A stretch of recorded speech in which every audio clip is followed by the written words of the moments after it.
Good evening, River West, Milwaukee, and possibly the globe. Welcome to Compose Yourself with Julie Brandenburg. Here today in the studio is Jacob Mushin. We are awaiting Spencer Powers, who is the drummer for Shroud of Despondency. Jacob is the bass player for the Freddie Lee Band, the Julie B4, and Enchased, and Aim for the Elbow. Our regular panelist, Denise, is not with us tonight because she's getting ready for something important tomorrow, but we want to, I'm going to say a few words about her in a minute because she has some good news. And with me in the studio today is Felix, a rising young star on the vocal scene. And our second hour today, we are going to interview Felix, ask him a lot of questions, listen to some of his music. Maybe I can even persuade him to do some freestyling live. So he's going to sit with us and listen to music for a while. And I'm going to read our disclaimer, which I don't see in front of me, so I have it kind of memorized. I am the producer of this show, and all of the comments and content of the show is my responsibility as the producer, and not the responsibility of River West Film and Video or the River West Radio Organization. So, yes, Denise, our usual panelist that joins us, was selected this week to be an MATC, or last week she was selected, to be featured on MATC's blog for MATC Success Stories, because she went through the MATC program and is working in her field, and so she is doing music teaching, and she's also composing. She writes all kinds of different stuff. She writes pop music, R&B music. She's a wonderful R&B singer, and that's why I kind of wish you guys would meet. But she also writes music for video game music. She's just got really a lot of interesting things. So welcome, Felix. Thank you. I'm glad to be here. Yeah. We're going to find out more about you in a while, but I will tell our listeners that you are a High School of the Arts student. Yes. And this is your last year there? Yes, it is. And we're going to ask all kinds of questions later, but yes, you are going to be with us today. So we're going to listen to all different kinds of music for the next hour. You're going to hear heavy metal that's going to melt your face off. You are going to be hearing country music so twangy you're going to be spitting hay. You're going to be hearing progressive rock music that's so complicated you need a calculator. We listen to it all here. We mix it up, and we like everything as long as it's done well. So I'm glad you're going to join us for our listening. And the first song that I'm going to play today is something we played on the show before. It's in honor of Election Day and it being over. The song is by Strange Land, and it was composed during the Wisconsin-Madison striking and protesting against Walker. None of the unions actually did strike, but it was a protest march with union people against Walker's policies of trying to pit worker against worker, which we didn't like that so much. We should all stick together. So the song is called Solid, and it evokes the imagery from the Wisconsin protests, and I thought this would be a good one to pull out today after our victory. It's no secret that the Compose Yourself show is a very left-leaning liberal show, so we were rooting for Obama, and last night, we got our cheering in, but we do respect all viewpoints, and we don't expect everyone to agree with us all the time, and so that's where we're coming from. So the song is Solid by the band Strange Land.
RiverWestRadio.com. We listened to a song by Strange Land called Solid.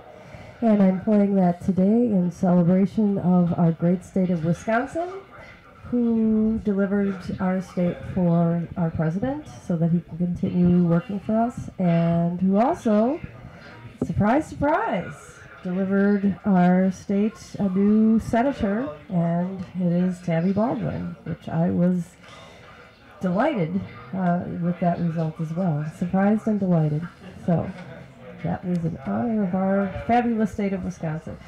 I'm going to play a song by Blue Sky Hour. We played them a number of times, and I'm doing this part of this as a public service announcement.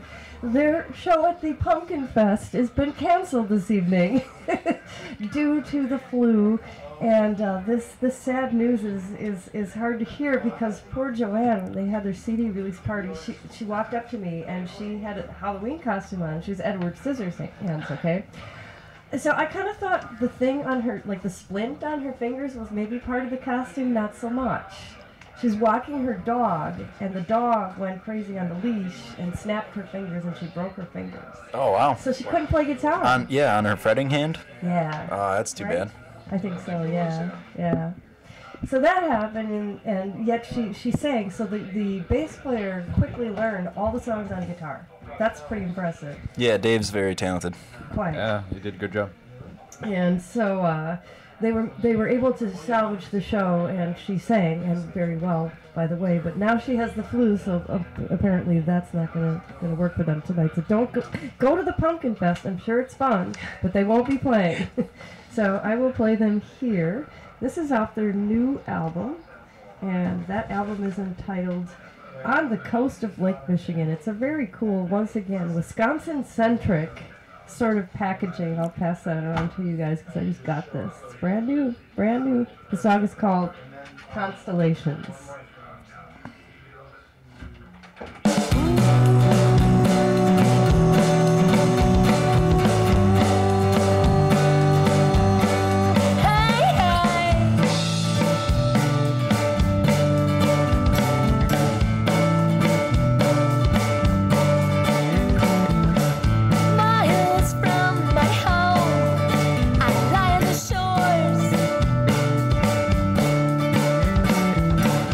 Watch the boats balance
Constellation, Blue Sky Hour on RiverWestRadio.com. That was a happy little song.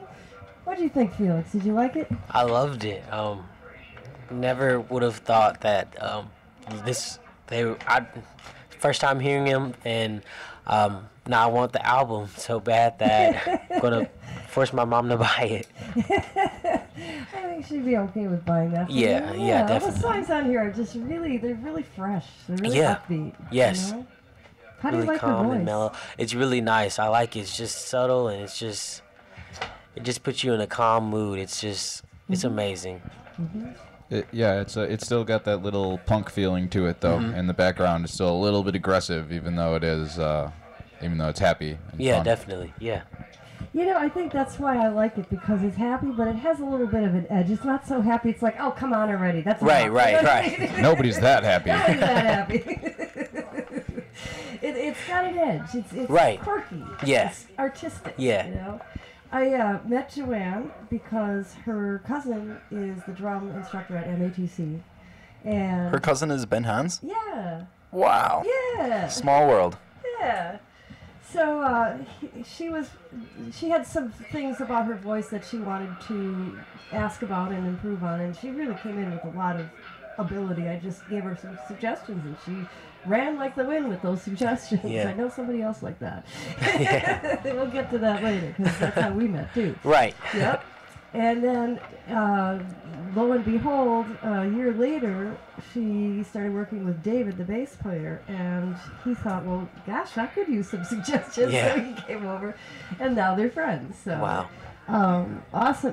One of the things I like about what they do is the way they layer the textures of the guitars and the basses. It fits nicely together. And the drummer can play all sorts of other types of percussion too. Sometimes he was playing a xylophone. Sometimes he was playing with the tambourine. He's very creative with playing with the guitar and the bass. And David and Joanne have very different vocal ranges too, so they can sing harmonies with each other in interesting ways. Sometimes it's just singing the same line. Sometimes one person's just going ooh ah. But whatever it is, they get a lot of layers for having just three people on the stage. Yeah. And they can do all of it live. So Blue Sky Hour, and if you would like to purchase their album, I would recommend just searching for Blue Sky Hour on Google, and I believe they have a Reverb Nation page, and I believe their music can be purchased there. And they also have a Facebook page. And they also have a Gmail account, blueskyhour@gmail.com, so you can approach them that way. So yes, the music can be purchased. As well as Felix was saying during the break that he also really liked The Strangeland, which the reason we didn't discuss is we played it on the show a few times, but totally different genre, prog rock, lots of different textures, very compositional. Their work can be found at strangeland.net is their blog, and they are also on Reverb Nation, so you can purchase that song as an MP3 online. And the real fun thing about the show, you may not know, is once this is all done and we're packed up, you can go home and podcast it. So once we're finished here, you can review your interview and the music that you liked here tonight. So. And listeners can do that anytime. So if your family missed the interview, no problem. They can podcast it for free. Yeah, definitely. So I think we're about ready, and I'm so glad you're back, Spencer. I missed you 2 weeks ago. I was out because I had an incident, and I'm much better now. And then last week you had to work, so the kazoo is back. Last week I played a... last week, right? Yeah, it was the last show ever at River West's own Cream City Collective, and 2 weeks ago we were just kazooless, right? Wasn't that Yes. how it was? And then Yes. 3 weeks ago you were out. yeah. Something like that. Something like that, The yeah. kazoo has been gone Yeah. for far Yeah. too long. It's It's been- been tragic. Yeah. But How but did the yeah, show go?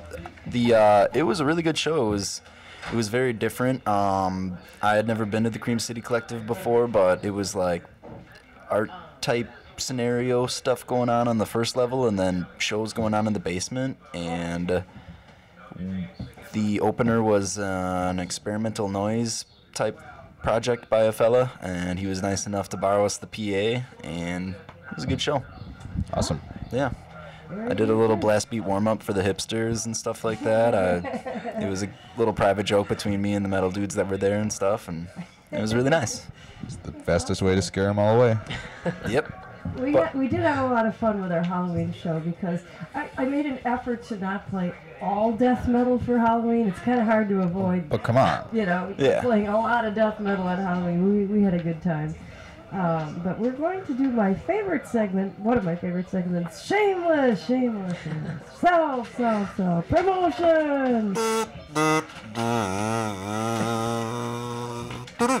All right, well, I'm ready for it now. Oh, it's so good to have the kazoo back. So, I wanted to promote my concert that's coming up in 2 weeks. I intended to play a composition of mine, which I told you, we're going all over the place tonight here. So, and I thought, I know just exactly what to play, because there's a connection here. Now, you go to High School of the Arts, yes? Yeah. And your science teacher is known as the Wiz, yes? Yes. Mr. Wisniewski, yes? Right.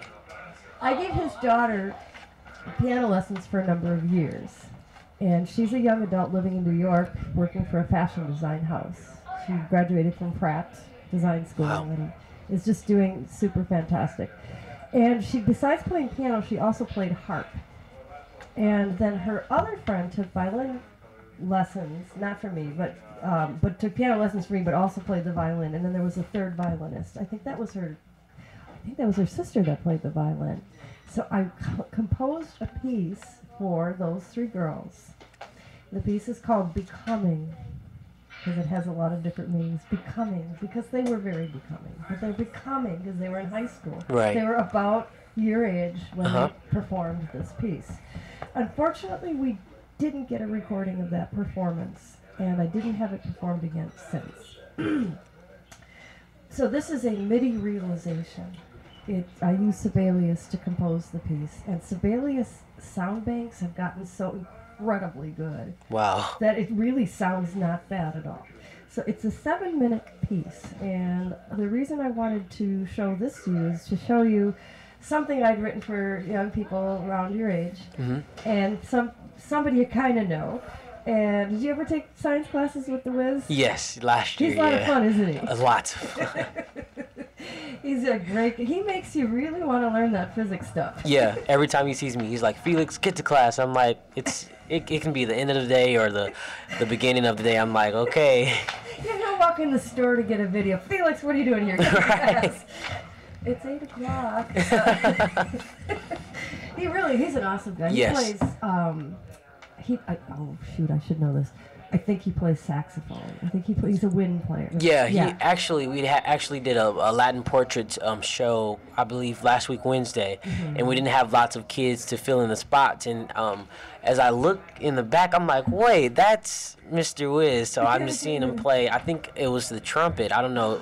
Okay. I think it was a trumpet, but yeah, he was just going in. I'm like, oh my God. Yeah. I can never get away.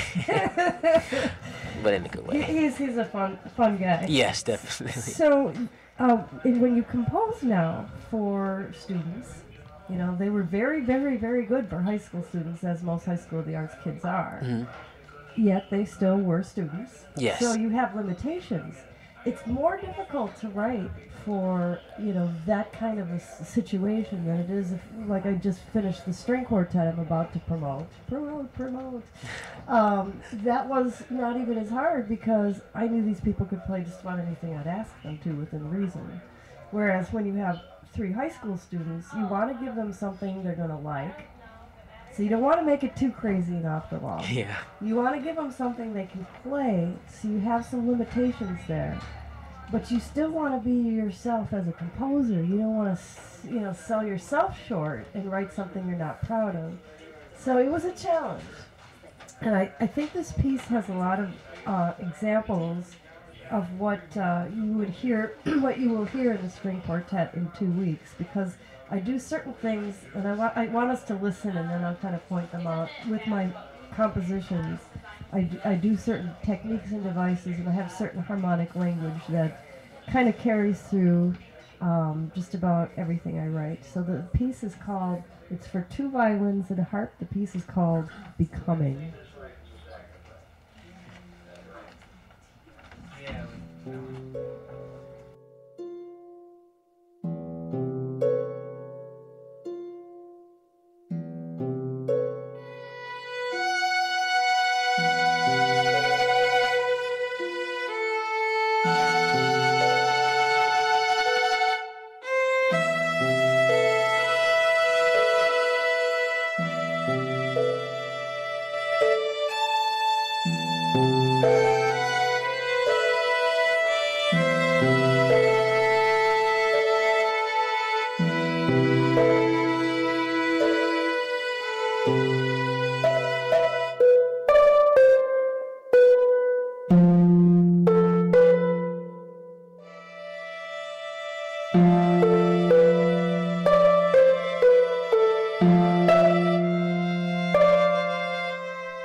Becoming on riverwestradio.com, one of my compositions from quite a few years ago, several years ago, written for high school students from High School of the Arts, for harp and 2 violins. What'd you think? I liked it. It was sort of mysterious but suspenseful at the same time.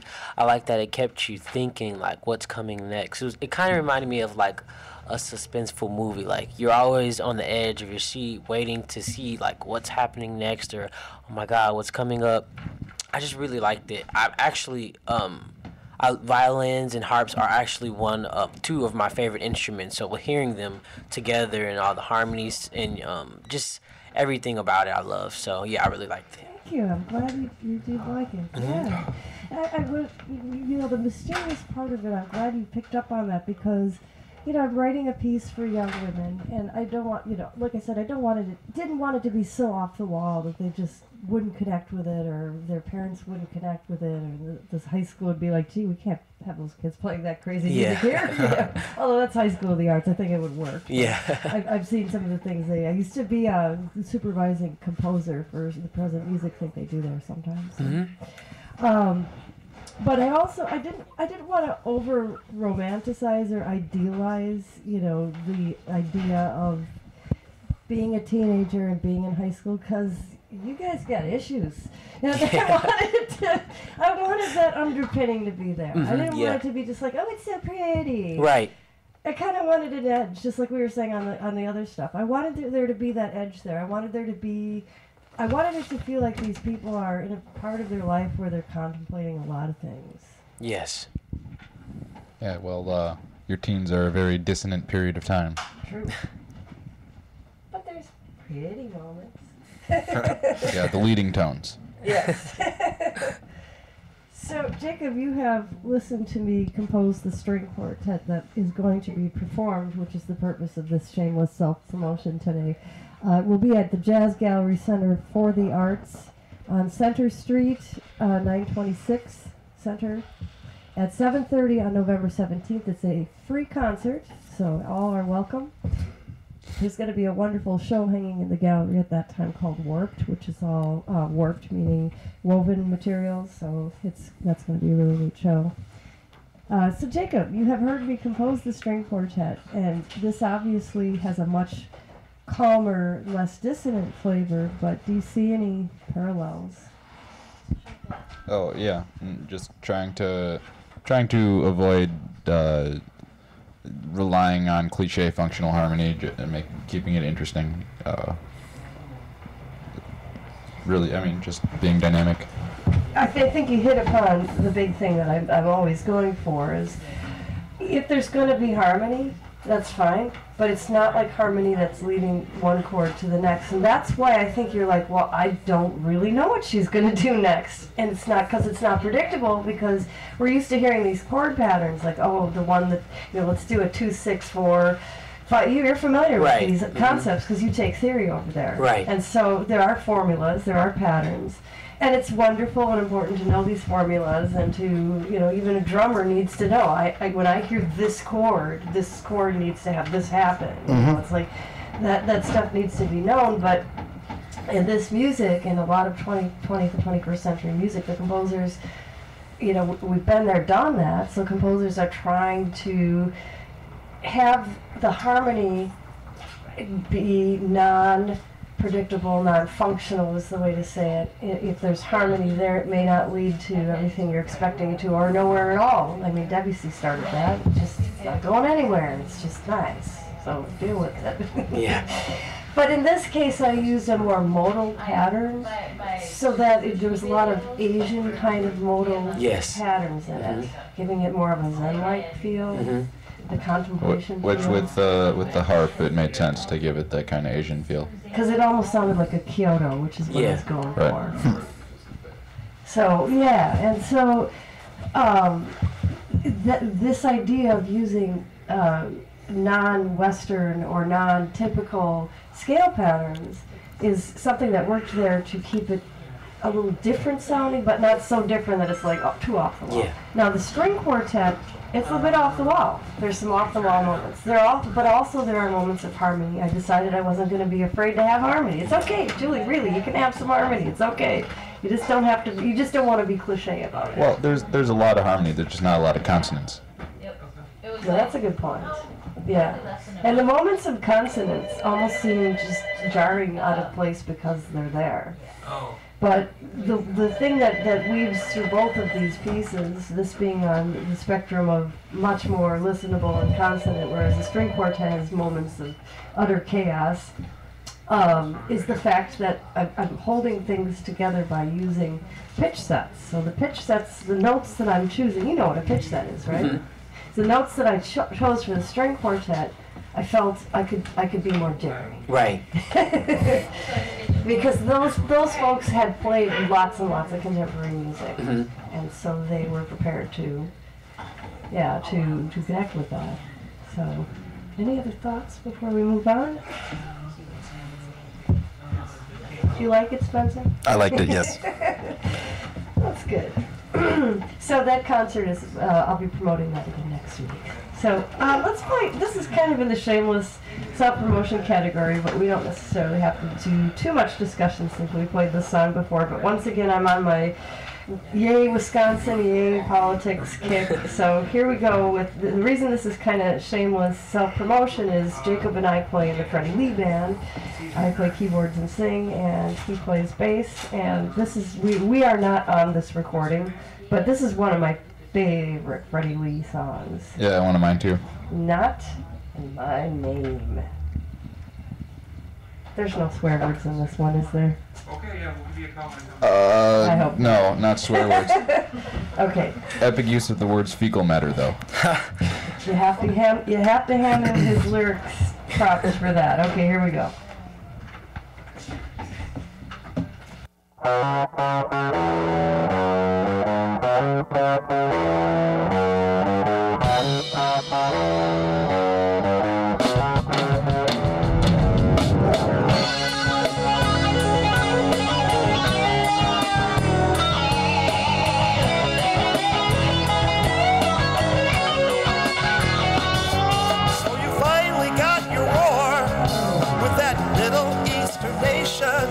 But there was fecal matter in your flimsy conversation.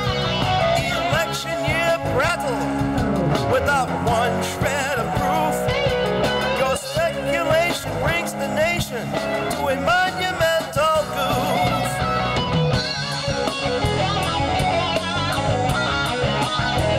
And still no proof.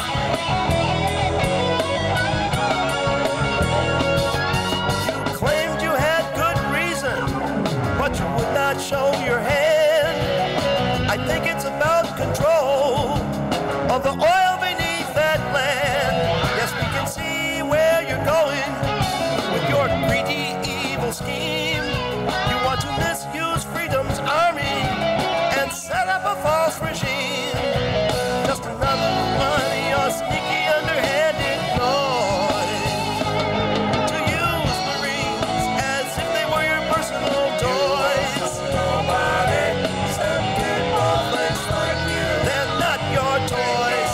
You dress them up in red and white and blue.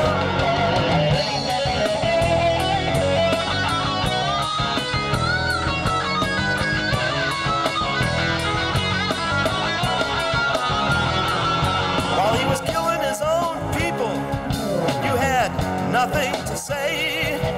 For the better part of a decade, you backed him all the way. I guess it's in the Constitution that what you're trying to do is so wrong. Imperialism for the top 5%, and you hope we'll go along. You tried this one before in a country called Iran. You got rid of the people's ruler and put in a cruel and evil man. They finally ran him off, and they point to us for blame. What makes you think the scheme of yours won't turn out just the same? Nobody said we were like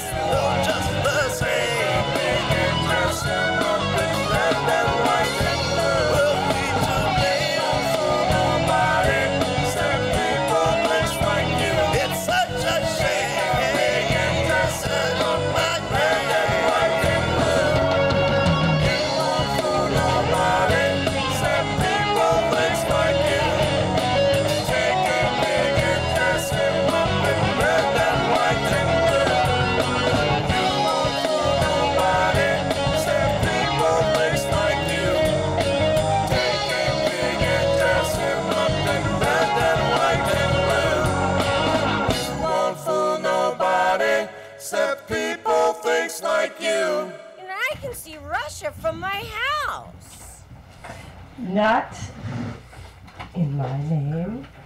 And that is by the Freddie Lee Band. Yes, Freddie is quite the clever lyricist. He does have a way of putting things. So we're going to listen to some brand new music, and you're going to love this, Spencer. It's by a band called Haiku Funeral. And it is my friend Bill Kopecki, formerly of the band Kopecki. And he plays the bass for my dear friend Dan Maskey's band Far Corner. He's an amazing monster bass player. He's so good. He's living in Paris right now. But he's in this new band, and they just put this album out, so we did play a selection last week. So I'm going to play another one, because it's really that good, and you're going to love it. It's called Scorpion Ritual by Haiku Funeral.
Scorpion Ritual on riverwestradio.com, Scorpion Ritual. And that was by Haiku Funeral. Brand new music. So if you want to get this disc, actually you can get it online. The album is called Nightmare Painting. Imagine that. And I think they're pretty spectacular. I bought their album today online. So if you Google that, it'll lead you to the record company, and then you can get it online. Cool. What'd you think? Yeah, it was good and heavy and stuff, but it was a little too much sounding like industrial music for me. I really dislike industrial music. Okay. And yeah, like the I didn't really enjoy the extra sounds. Maybe it was just like some synth or something going on, but I really liked what the bass was doing, and I don't know if there was guitar playing exactly what the bass was playing or vice versa or whatever. I think it was just bass effects. I don't actually think I heard a guitar. Okay. Yeah, you could tell it was the bass, but it sounded like that real gritty tone like the guitar too, but I really enjoyed what that was doing, but it was really really deep down in the mix, and the spacey industrial sounding noise has kind of, I think, gotten a little bit in the way of that. You know, I think you might have liked the one we played last week a little better because it was a little heavier. That one was face. Well, it was more metal, yeah. Yeah, that like was more metal. Yeah, like I just like more of like a raw sound and stuff like that. It sounded a little bit more produced than something I would like. It if they just had the backing, if they had the bass playing and the drumming going, and then more of like a staticky white noise type of a thing, I think I would like it a lot more. Yeah. And just kind of just keep it more simple and straightforward in the noise aspect. And you can, because I like to focus on the instrumentation that's going on in rock music and stuff like that. So, you know, I totally appreciate the psychedelic element of it though. And yeah. Yeah. See, I'm a Fear Factory person. I liked Fear Factory. Fear Factory's a band people either hate or they love, you know, and then or they don't know who they are. So it's okay. But you know, I totally respect that because I honestly didn't get a chance to audition this before I put it on the air. The only thing I realized is it was instrumental, so I didn't have to worry about any F-bombs, so I was okay. And I like it. I do like it because I do like that kind of stuff, and I like the industrial aspect to it. I have to admit, the synth vocal sounds I could have done without. I don't mind them, I think, as much as you do. The other track had less of that and more of the percussive elements. I think the stuff you did like about this track was more in the foreground than the other one. Yeah, it was more aggressive and less repetitive, which is therefore less industrial. True. What did you think, Felix? I totally agree. I mean, I don't listen to a lot of heavy metal or metal in general, but if I am, I want to listen to what he said, that raw type of feeling. And I found that it was a little bit repetitive. Some of the things, I could have done without too. Like, just keep it simple, but you know, I was expecting that edge to it, and I just didn't really get that. This is why I always tell people you have to listen to an entire metal album, because one song might not sound good out of place, but if you hear it in the midst of the album, then I'm sure that fits in great wherever it was. That's a good point. All right, moving right along. I told you we're going all over the place. In fact, usually this is about the time she walks by the window here. The lovely Liv Mueller was our guest a couple of weeks ago, and she just released a new album. And this is a song off her new album called Crazy Arms.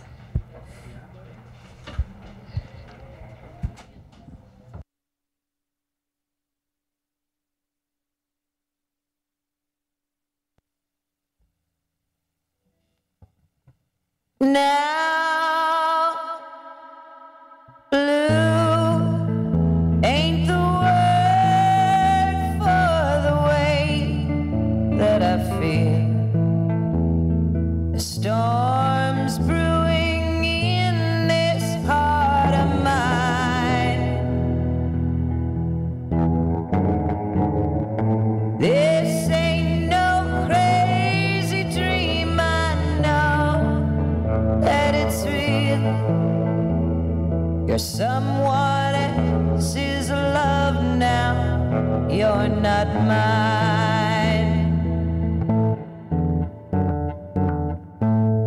Crazy arms that reach to hold somebody new, or my yearning heart keeps saying you're not mine. My trouble might know soon to another you will beware, and that's why I'm lonely all the time. So please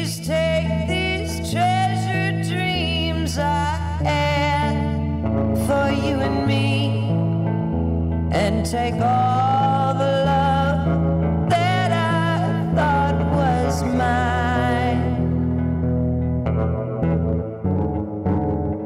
Someday my crazy arms may hold somebody new, but now I'm so lonely all the time.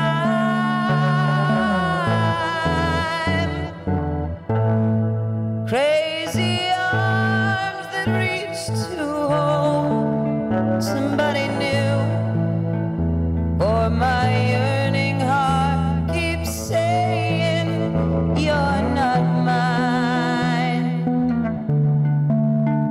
My troubled mind knows soon to another you will be wed, but now I'm so lonely all the time.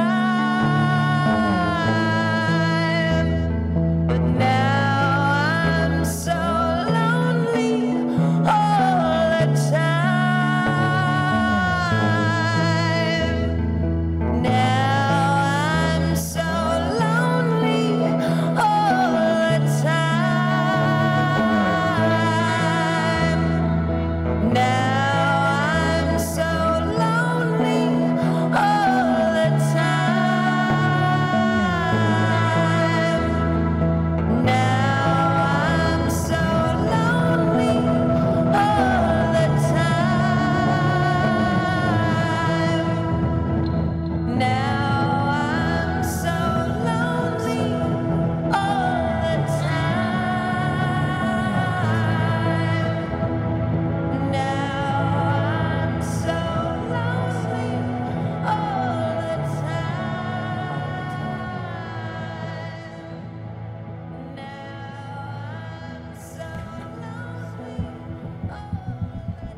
Liv Mueller on riverwestradio.com.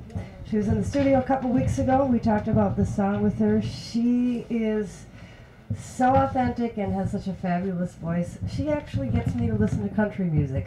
It's no secret that I'm not a huge fan of the style, but if somebody's going to do it right, I will listen. I think it's about time for a fabulous, fabulous quiz. Yay, time for quiz. There's a theme for the quiz today. It's kind of obvious. I think you'll get it. But I'm going to try and kind of go through this a little fast because I don't want to cut our interview time short. Oh, no. And I think some of these you might know. And if you don't, I think you'll find this interesting. So we're not putting you on the spot. These guys can answer too. But I did pick some questions I thought you might find interesting too. Yeah, it was funny, Julie, when it was just me and Jacob doing the show, just the two of us. We did the quiz portion, but it was like Jacob asking me the questions and no one else. So it was like, well this isn't called the quiz. This is called getting grilled. I was trying not to look so I could guess too, but you know. Yeah. Right, we didn't have a guest that week, and I was out recovering, so you guys did I listened to the second hour. I couldn't listen to the first hour because there was a concert in the gallery, but I listened to the second hour, and you guys did a great job. So, question 1. Name the jazz singer who got her start at the Apollo Theater in 1934. Do you know? Oh my God, I'm thinking of the name. I'm putting 2 and 2 together, because I don't know. Let me see. I want to say. Go ahead. Go ahead. Oh my God, I want to say she recently passed. Oh, she didn't. No, it was a while ago. Wow, I don't You don't even know? know. Okay. What, Billie Holiday? Okay, that was a good guess. Ella That Fitzgerald. would be the other person you'd guess. And that is actually correct. She was 17 when Wow. it premiered. And she was so nervous. Ella Fitzgerald, with all of that talent, had this very shy personality. She was a very quiet, shy, understated person in person. Very quiet, not a showy person. So she was extremely nervous and intimidated on her premiere, her debut. and she just won. And they say she wasn't that cute when she was a young girl, which I don't know. I'm not good at judging these things. But the audience, when she got on stage, she wasn't dressed very fancy because she was very poor. And so they were not impressed by what she looked like at first. And when she started singing, they just started screaming and hollering because she was so fantastic. And so she started doing weekly appearances there. And she was going to dance, but she was so intimidated by the Edwards sisters. Yeah, remember them? No. A local dance duo that she opted just to sing instead. So she sang Judy and the Object of My Affection. So awesome. She won the first prize, which was $25. Paint the town red with that back then. Yeah, I'm telling you, that was a crazy night for her. Okay. Now, here's an interesting question. The famous stereotype of the opera singer, which is this picture of a large woman wearing a large metal dress, and she has the metal helmet with the horns, and she has blonde braids. You're all familiar with that stereotypical image, right? It actually has an origin. Does anybody know? As in, it started from a certain opera, or? Yeah. Oh, well. I can't think of the name of any operas off the top of my head. So. Okay. Okay. I used to know a name of a few while I was taking my music appreciation class at MATC. It's obviously about like Norse Viking women, right? Well, right. I was and it's Scandinavian, but I have no idea what the actual opera's called. Right. Can I give you a hint? Yeah. Bum ba-da-dum, bum bum ba-da-dum, bum bum ba-da-dum, The Marriage of Figaro? Bum ba-da-dum. No. No, I guess not. That wouldn't have anything to do with that story at all. Kill the rabbit, kill the rabbit. The Ride of the Valkyrie was Ah. written by. Okay, all right, I've given up. The eyes aren't helping at all. Mozart? Mo who? Wagner. Robert Wagner. Yay. Yeah. But it is a character. Brunhilde is the character. And so it Yeah. actually, that stereotype comes from that character. That's probably Wagner's most easily listenable opera, right? He was all about his strangeness. I can't even, I don't remember enough to delve into that, but I know Wagner's music is very hard to listen to unless you really, really know what's going on and you appreciate it all. And you always know it ain't over till the fat lady sings. Uh-huh. Right, and That that's as well. where that comes from. Now, people have a mistaken idea that somehow big ladies have an advantage vocally. Yeah. But we know that's just bogus. That's not Yeah. true. It's not. No. The Bigger size of- diaphragm, lung capacity type. Now, well, when I say bigger, I'm saying this delicately. I mean women who are overweight. So let's just be honest, overweight. Now, your actual physical size, though. So some of the big ladies were also just big, like tall, and large, and like Luciano Pavarotti, the famous tenor. He was, yes, kind of a little chubby, but he also was really tall and really big. So having space. You know, if you have a large head cavity. And a large you voice can be- box. You can be a small person and have a large head cavity. The But more it's cavernous that for the space. acoustics to be produced. More resonance with more surface area. More resonance, please. So I kind of thought that would be something interesting to talk about because we do have a singer in the room today. So what? This is related to presidential politics, kind of. Who sang "At Last" at the 2008 presidential inauguration? Oh, of course, Beyonce. Yes, she did. Yes, she did. Now, There you go. I worship the woman. She is amazing. However, I do have a criticism. I really think, and I certainly am not criticizing her, because when the president asks you to sing for the inauguration, you do it. Right, no You questions don't say, about no, I it." don't think so. You do I'll think about it, Mr. Obama. But I think they kind of dropped the ball a little bit, because who's really famous for that song?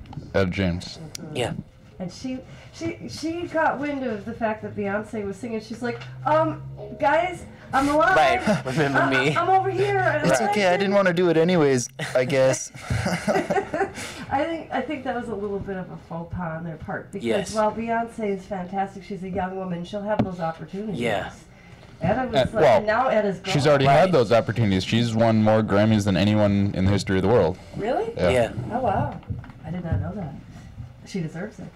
So anyhow, one more quick quiz question. What singer was widely criticized for her rendition of the national anthem? Was it A, Christina Aguilera? Was it B, Roseanne Barr? C, Aretha Franklin? Or D, Cat DeLuna?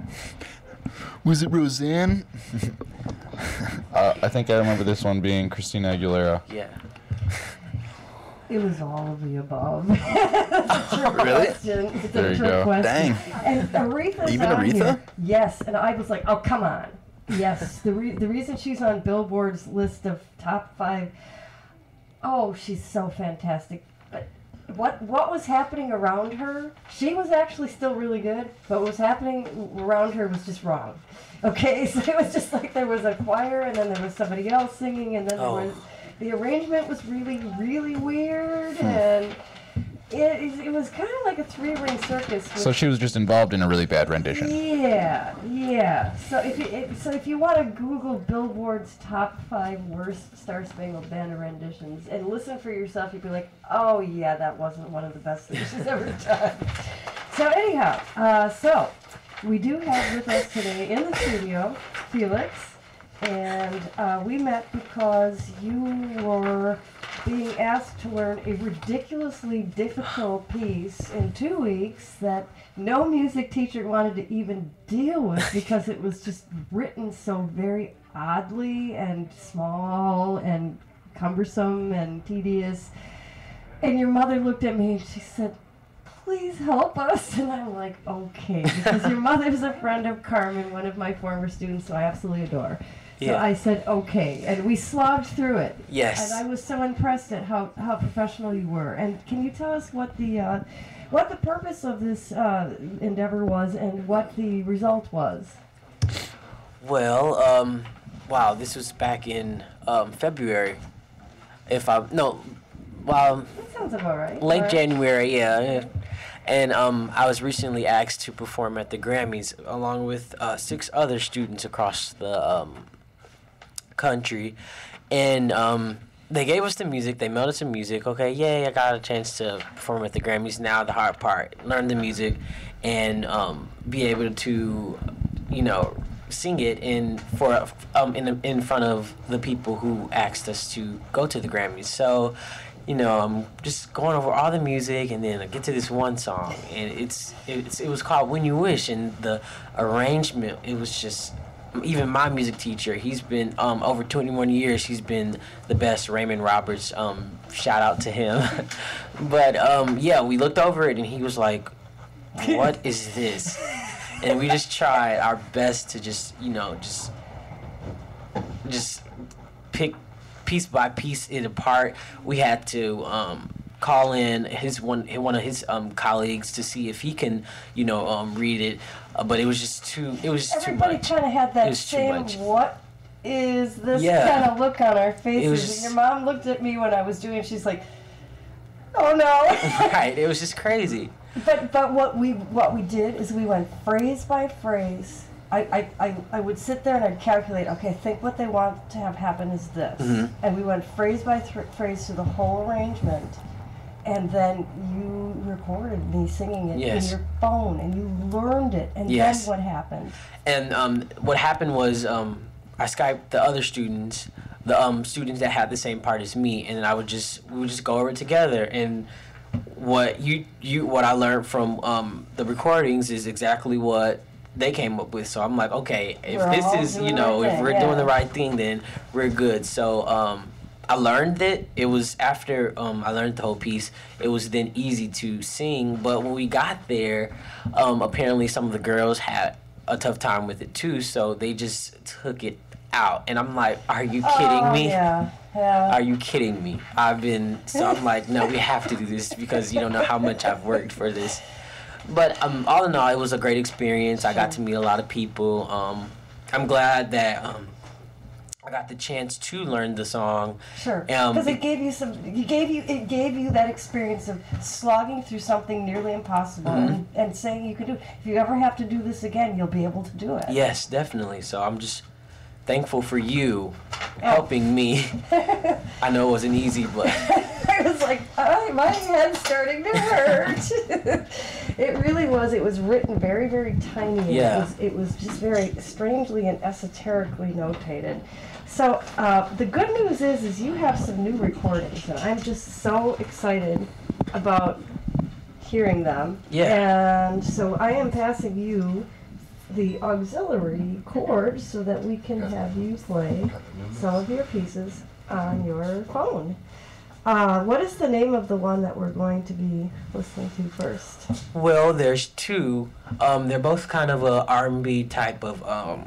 They're both kind of R&B. I'll get this. And basically it's called Boyfriend. It's just like a little song for young people who are in love, and they're like, hey, I want to talk to you, but it's not a kind of serious thing because we're young. We don't really know what we're doing. It's like lighten up, have some fun. Yeah, have some fun. So yes, this nice wonderful man over here, oh, Baby Trippin'? Okay, Baby Trippin'.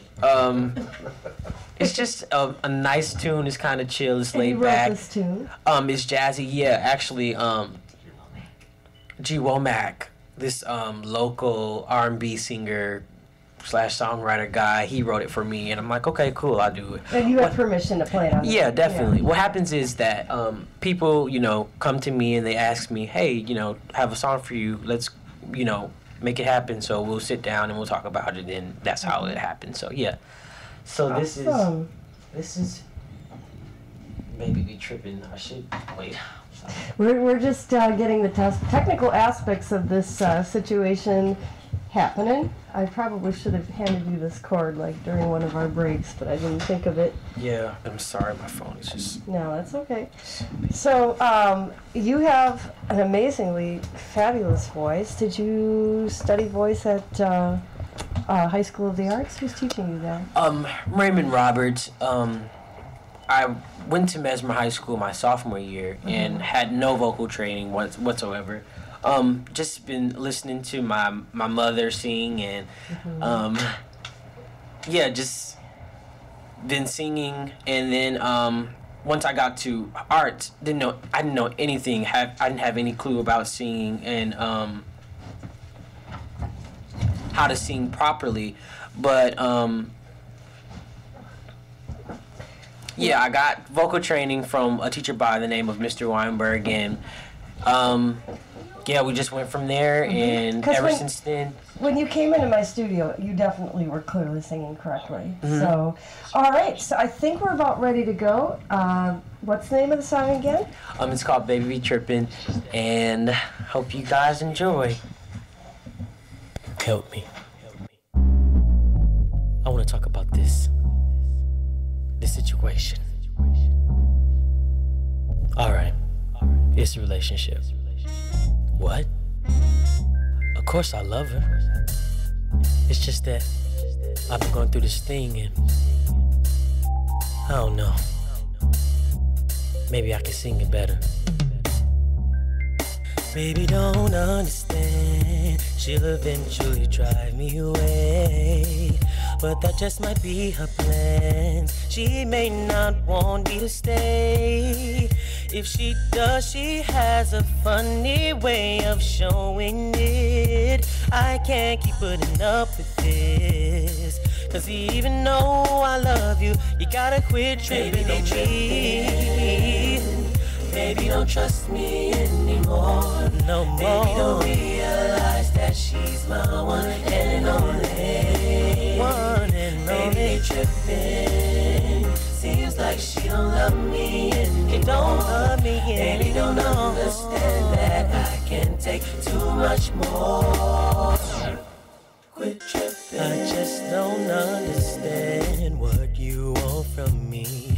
I gave you all my time and all my company. I give you all I have to give, and I always kept things on the real. I'm steadily trying, girl, but you gotta do me a favor and leave that baby trying. Baby, don't trust me anymore. Don't trust me. Baby, don't realize that she's my one and only. My one and only. Baby, be tripping. Seems like she don't love me anymore. She don't love me anymore. Baby, don't understand that I can take too much more. I don't know why. I don't know why you feel the way you do. When I promise that I promise I'll be true and I never lie to you. Lie to you, baby. This situation's crazy. Girl, you got to realize that I'm only just a man. I'm just a man. Yo, let me switch it up for you.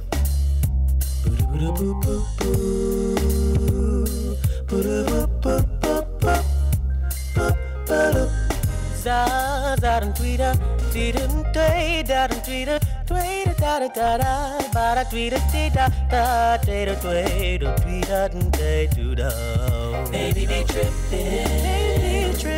Baby, don't trust me anymore. Baby, don't realize that she's my one and only. She's my one and only. Seems like she don't love me anymore. Baby, don't understand that I can take too much more. I can't take too much more. Baby, be tripping.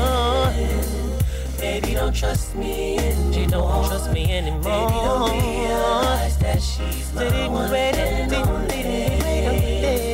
Baby, be tripping. Seems like she don't love me anymore. Baby, don't understand that I can take too much more.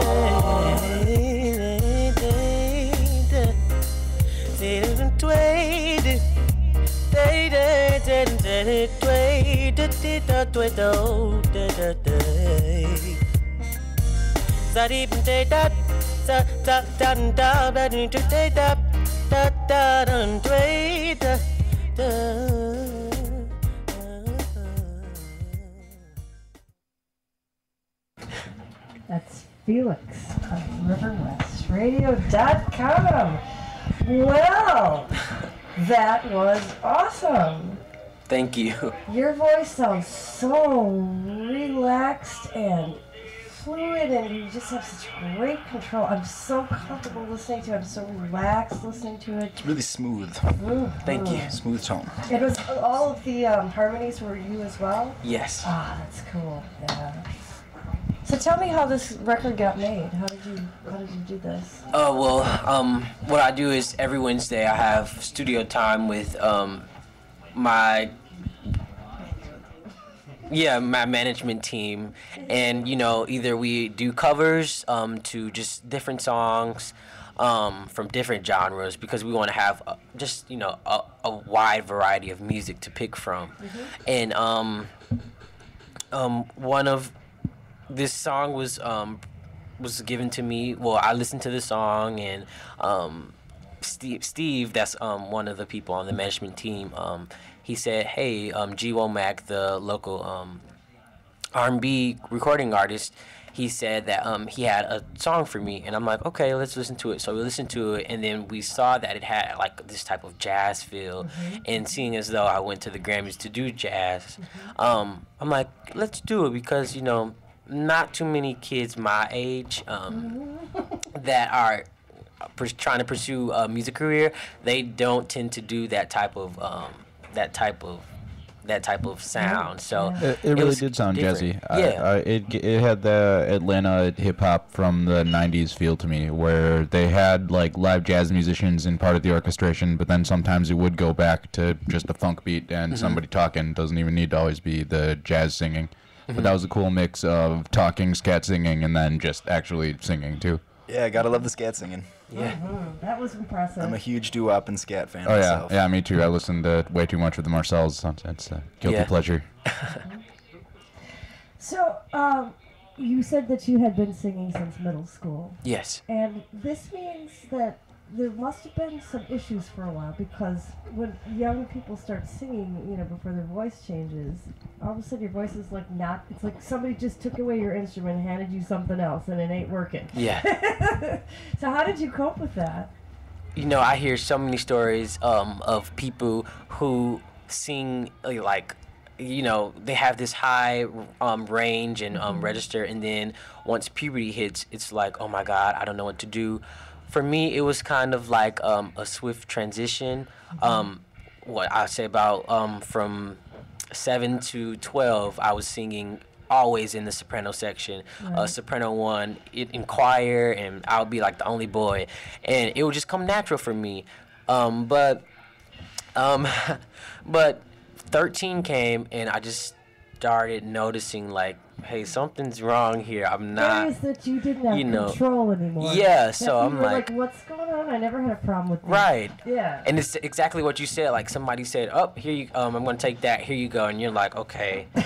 So what I had to do is I had to face like, "Okay, thank you. Here you go. Thank you for giving me this." And I just had Piece to. of junk. What am I Right. supposed to do with this? So I'm like, okay, we're just gonna, at first I had to find out what my limits were, Right. and once I found out what those limits were, I could, try to exercise them so I can get back to where I was, but at the same time, try not to strain my voice. So it was, with a lot of help from different people. I Sure. couldn't say that I did it myself because I would be lying, but yeah, just had to learn my limitations and then try to expand upon those limitations to try to go back, but not try to mess things up. Yeah, you just have to close the gaps. You may not ever be able to sing quite as high as you could when you were a little kid, but you can at least, you'll definitely be able to sing lower than you could when you were a little Right, kid. and this is what I'm trying to help my students who have struggled with this or are struggling with it now. You can still have a big range. Right. Yeah. I mean, you're going to lose some on the top, but you're going to get some down on the bottom. Yeah. That's really, I mean, you have quite a range. You got into quite some low bass sort of notes. Yeah. And yet you comfortably get up into the highest, what I like is it's very unclear where the tenor leaves off and the falsetto begins. And Yeah. that's why I often try to encourage young men especially, don't obsess over putting a label on it. Right. Just make good sounding, non-straining notes. Yeah. And if it's falsetto, it's falsetto. If it's tenor, it's tenor. Who cares? Yeah, exactly. Does that make sense? Yeah. Now, so when we talk about registers, some of our listeners might not understand what we're talking about. People don't realize that there's different gears in our voice, and it's not really technically like a gear, but it has the same kind of thing. Like when you drive a car, you can hear it going, and then it's all of a sudden the car shifts automatically to a different gear. Yeah. Because if the car were not to shift gears, what would happen would be, and the car would start to shake, and Right. you would be damaging the car. Yeah. It's the same thing with our voice. It's only so many notes we can do in one kind of shape of our larynx, and then you have to kind of shift shapes. And most people have some problems with that. Some people never have a problem with that. And you're shifting from, your low chest voice notes to your high head voice notes. I'm hearing no issues. So did you ever have an issue with it that you had to overcome? Were you straining to get high notes at one point? Yes. Like I would do shows, and then you can tell because I would either crack or it wouldn't come out. And I would just when I'm at home, I would try to practice like, okay, how can I transition swiftly into chest into head, and it was hard. It was a hard thing to do, and it was really The hard to. temptation is to want to reach for the note, Yeah. and all of a sudden you're realizing you're straining. Yeah. There's a lot of pressure today in our culture too to be really belting out notes really hard in the throat. There's ways to belt and get sound that don't involve doing Yeah. that. Yeah. And you have to trust that doing that is bad news. Yeah. Yep.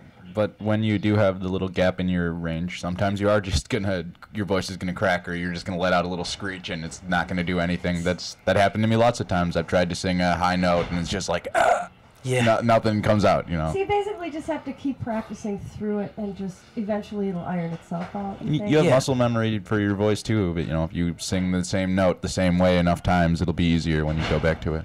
Yeah. As long as you do it properly, obviously. Right.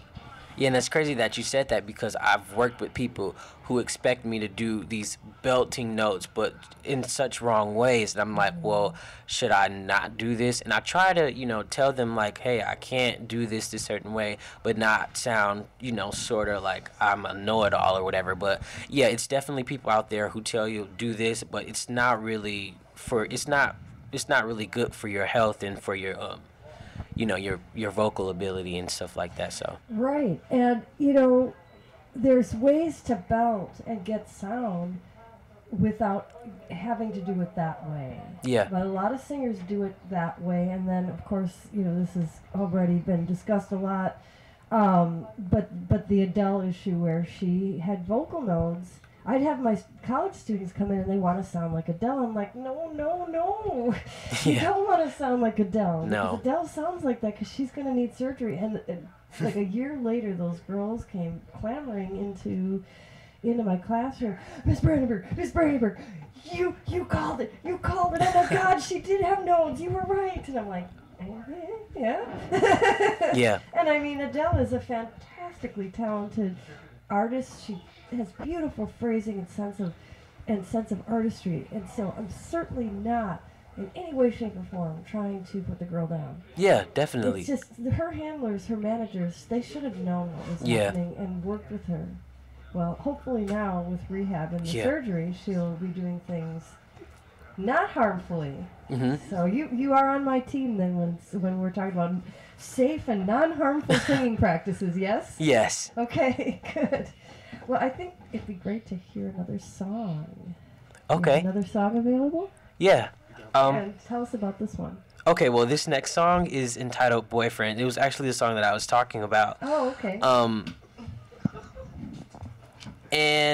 Basically, what it talks about is, I don't know, this young relationship, and it's this guy, and he's checking this girl out, and he's like, hey, how can I, know you more better?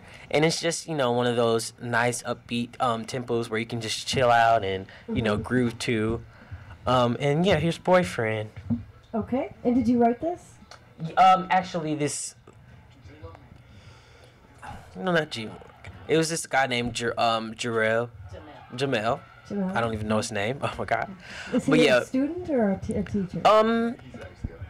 He's a vocal producer. What we do is, we just come together, and then they talk to me and like ask me about different experiences I've been through, and then they So write for me. personalized Yeah. it. So what you were trying to kind of explain is you had some input into this, but it was arranged and put together by the person. Right. Okay, got it. We're going to listen to Boyfriend on riverwestradio.com.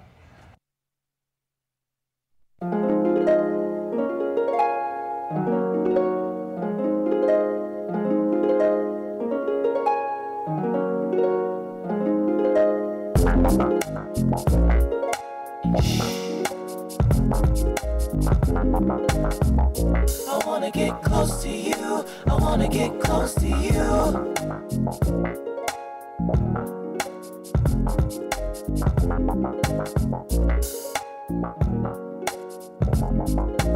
I don't want you to think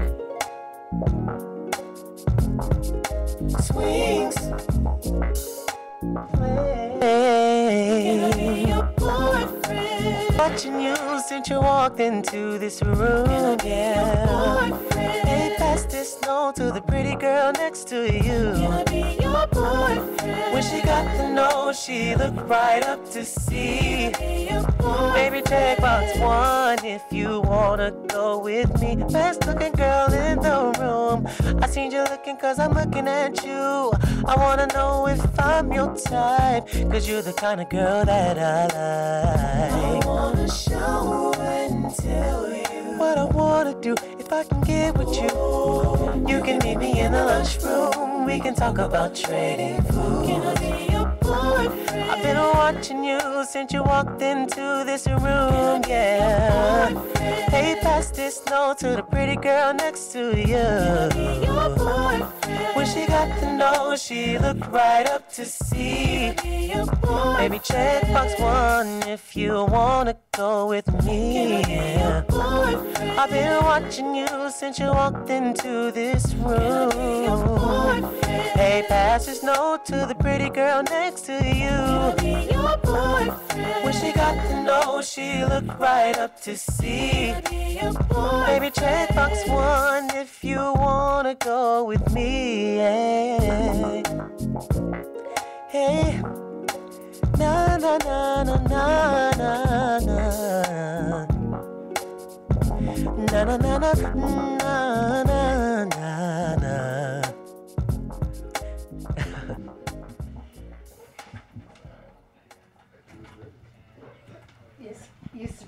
You surprised me, Felix. I didn't know you were going to sing live. Yeah, The audience actually- probably doesn't know you were live. That Yeah, was live, you guys. that was- live. Karaoke style. Right.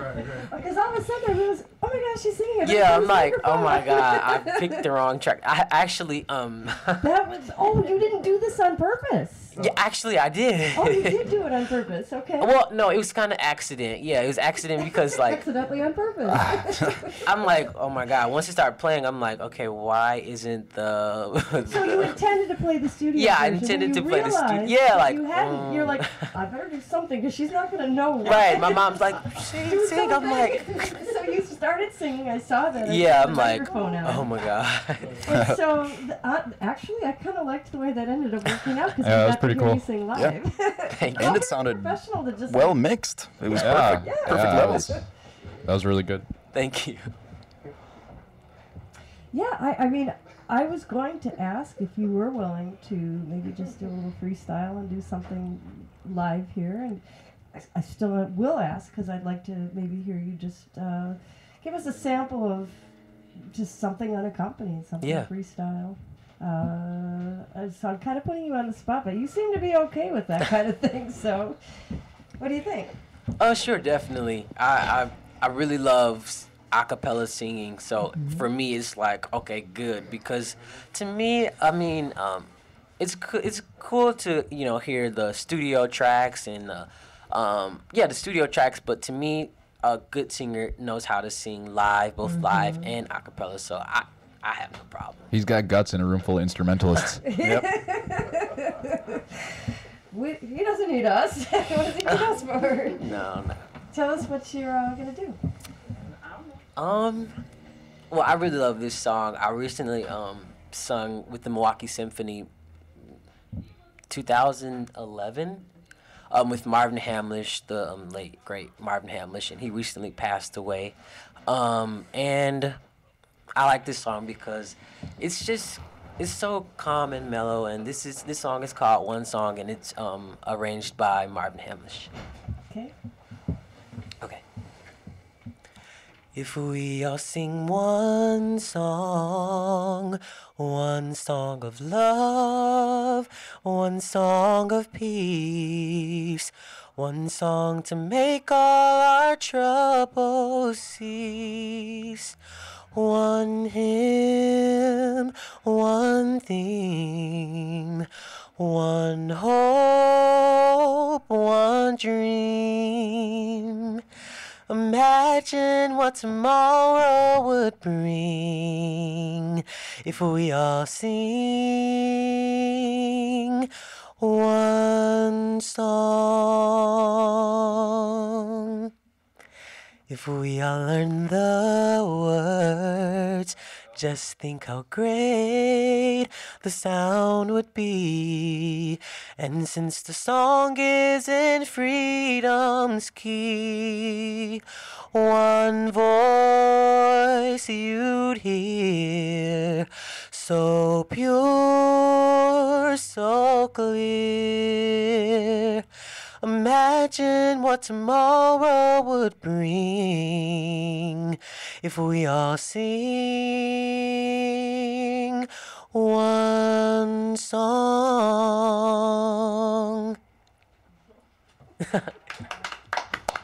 Awesome. That was really awesome. Yeah.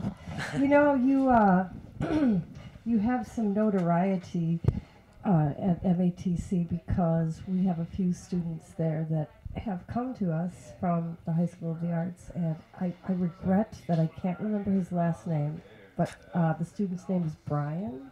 Oh, Brian, yeah. He has a really super nice voice too. Yeah. And Jackie is the other girl, but I'm not sure she was a High School of the Arts student. Jackie, yeah. Yes, she is. Yeah. Again, a beautiful singer.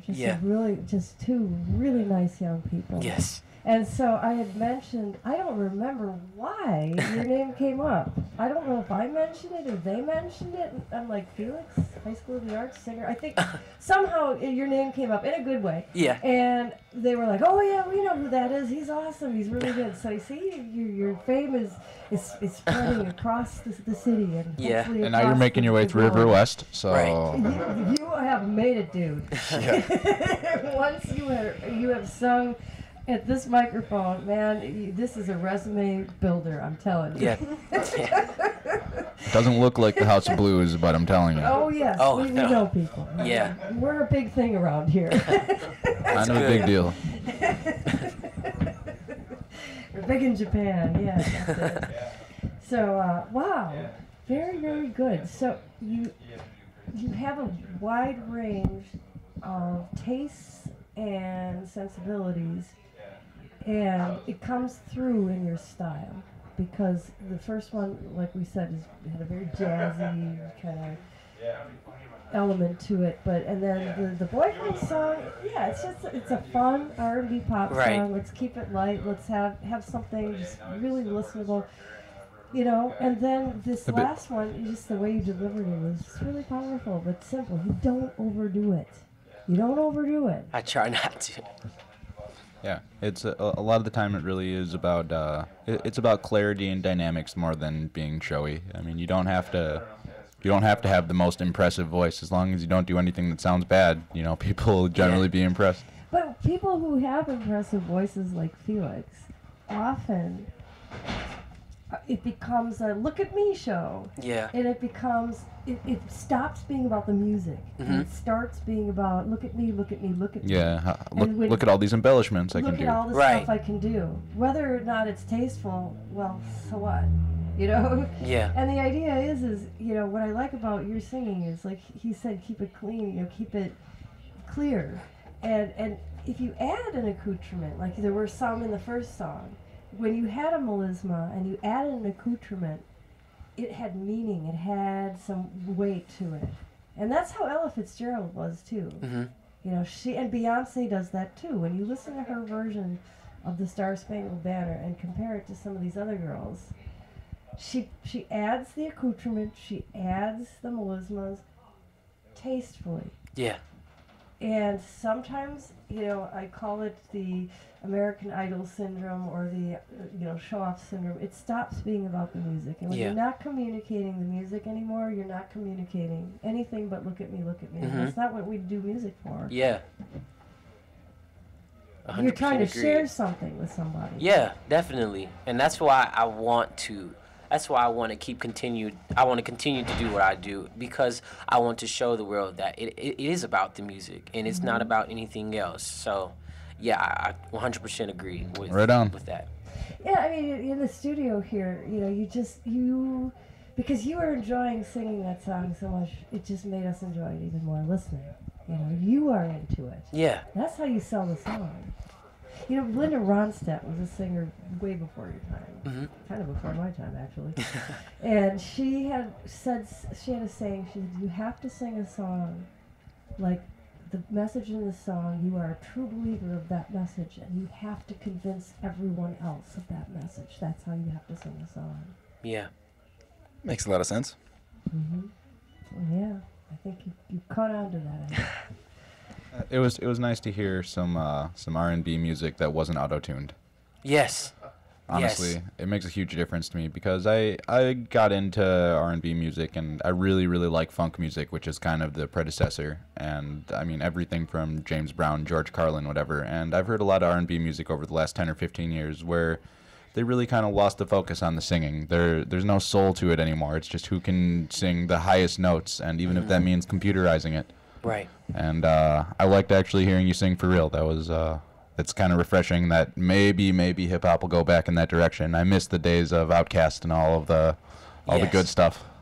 Yeah. Well, you know, when I tell some of my students, because I do audio engineering and recording and that type of thing too, and I tell them, be careful. Yeah.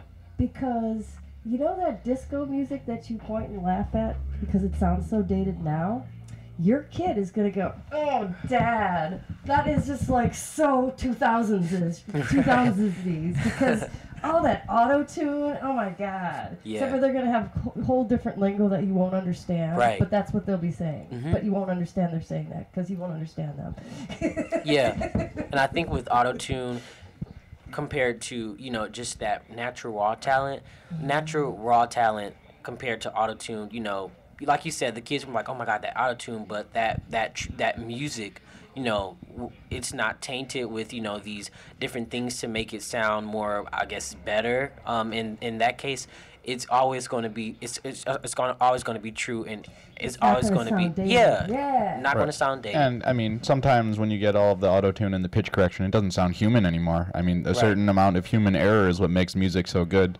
I play a lot of stringed instruments, so if I'm off by a quarter of a fret, it sounds slightly different, and the same for singing. You know, if you don't hit exactly the note you mean to, that doesn't necessarily mean it doesn't work. Mm-hmm. And if you take the time to just auto-tune everything, you'll never even know. Right. Well, you know, and you listen to a lot of the 60s stuff, right? And some of that stuff, now that was obviously way before autotune. Some of those groups, those singing groups, when you really listen, sometimes they're a little bit sharp or they're a little bit flat, but they're all together. Mm-hmm. Do you know what I'm talking about? Yeah, you're describing CSN.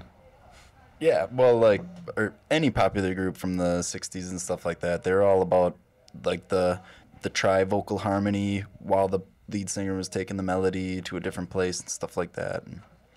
But it was the delivery and the phrasing and the sound. Honestly- and so they were a little off. Oh, wow. Well, yeah, a lot of the time it was just the other guitar players singing in falsetto, trying to give them some background vocals. Yeah. I just feel like not that many people try that hard anymore because technology can just do it for them and pick up the slack that much easier and stuff like that. So why spend that extra time practicing when, you know, a few flicks of some switches and everything's fixed for you and stuff like that. I just think that's cheating. So, Yep. so I really respect the traditional method. Live instrumentation and Yes. singing and Yes. all that stuff. Natural approach. Yeah. Well, maybe, you know, things go in cycles, and you being a young person emerging into the world of the arts, hopefully, you know, other young people will start seeing your point of view, and you could be a leader in reviving, you know, more natural sounding recordings and music, you know, and kind of start getting that auto-tune to seem dated. Let's do that, Right. you know? Right. Because what you're doing this is fresh, guys. This is new. Nobody's doing this. You know? Right.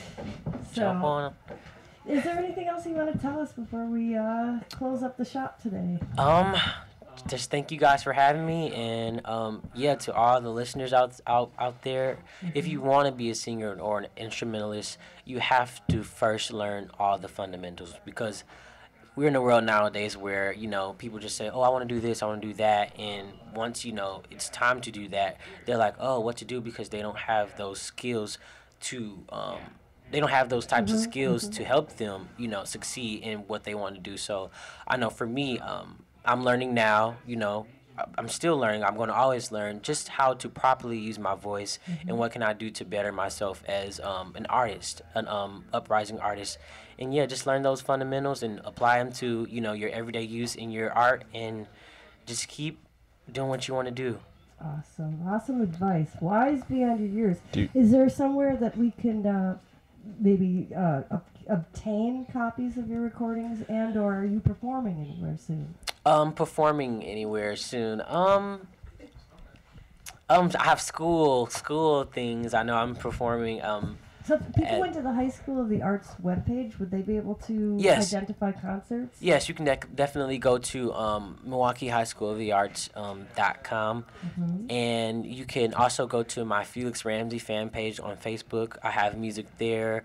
My YouTube Oh, page, okay. Felix Ramsey. So you can just look up YouTube's, and you can also How do you spell Ramsey? Ramsey Ramsey, Felix Felix.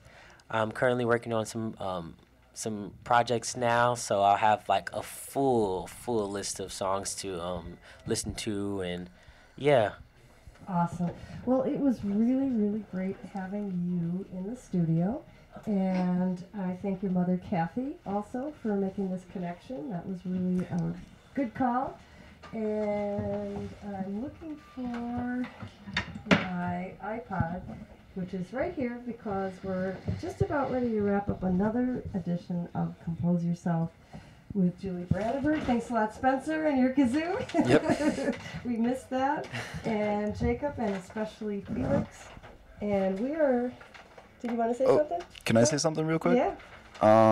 John Lidke and Noah Messick and I are playing a little impromptu blues jam tomorrow at the Up and Under from 9 until about 9:45ish, and had our first practice today for it, and probably no practice tomorrow before it, so we'll see how that goes. But if no one's doing anything, check out the Up and Under at 9. Awesome. Sounds Thank good. you. Yep. So we're going to go out with music by jazz drummer Kevin Hayden, and this piece is called Nightmare. Have a great week. We'll see you next week on Compose Yourself with Julie Brandenburg.